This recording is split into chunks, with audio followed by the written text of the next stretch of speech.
আর সাথে দেখো এই যে এই ছোট ছোট ফুল কুড়িগুলো, এগুলো হচ্ছে সেই ছোট ছোট এই ফুলটা, এই যে এই ফুলটি, এই যে এটা ডবল পেটেলে দেখা যাচ্ছে। আচ্ছা যাই হোক, এই যে এগুলো হচ্ছে তার সিডস, এগুলো হচ্ছে তার সিডস। আর এই সিডসগুলো আমি পরের বছরের জন্য রেখে দেব। আমি সামনের বছর দেখেছিলাম যে গরমেও এই ফুলগুলো থেকে গাছ হয়ে তারপর ফুল হয়েছিল।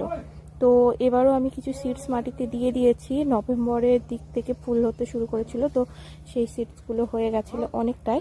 আর আমি সেই সিডসগুলো তুলে সেখানে মাটিতে দিয়ে দিয়েছি, আর সেই সিডস থেকে গাছও হয়ে গেছে।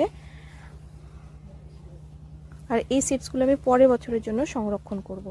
আর গাছগুলি তোমরা যদি দেখতে চাও, এই যে এই সেই গাছগুলি, এই যে ছোট্ট একটি চারা হয়েছে, আর এই গাছটি আমি লাগিয়ে দেব মাটিতে। আবার এই পুরো গরমে সেই গাছ থেকে আশা করি ফুল পাবো, কেন কি সামনে বছর আমি পেয়েছি, তার থেকে আমার কিছু এক্সপিরিয়েন্সের জন্য বলছি। এই যে আমি এখানে এটা সংরক্ষণ করছি, এই যে এগুলো রেখে দেবো পরের বছরের জন্য।